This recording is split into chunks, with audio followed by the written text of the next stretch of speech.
কিন্তু সোশ্যাল মিডিয়ায় ব্যাপকভাবে ভাইরাল হচ্ছে। তারা কি বলতেছে সেগুলো কিন্তু পুষ্টভাবে বোঝা যাচ্ছে না। কেননা দর্শক, আপনারা দেখেছেন ব্যারিস্টার সুমন ভাইকে মেরে ফেলার হুমকি দিয়েছে, সেটা নিয়ে সে কিছু কথা বলতেছে মাননীয় প্রধানমন্ত্রীর সাথে।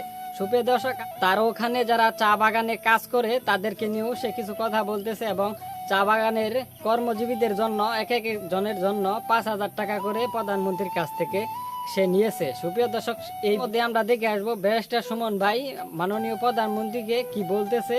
সম্পূর্ণ ভিডিওটা আমরা দেখে আসবো। ভিডিও শুরু করার আগে আরেকটি কথা বলতে চাই, আপনারা যারা যারা নতুন দর্শক আছেন অবশ্যই ভিডিওটা লাইক দিয়ে সম্পূর্ণ ভিডিওটা দেখতে থাকবেন।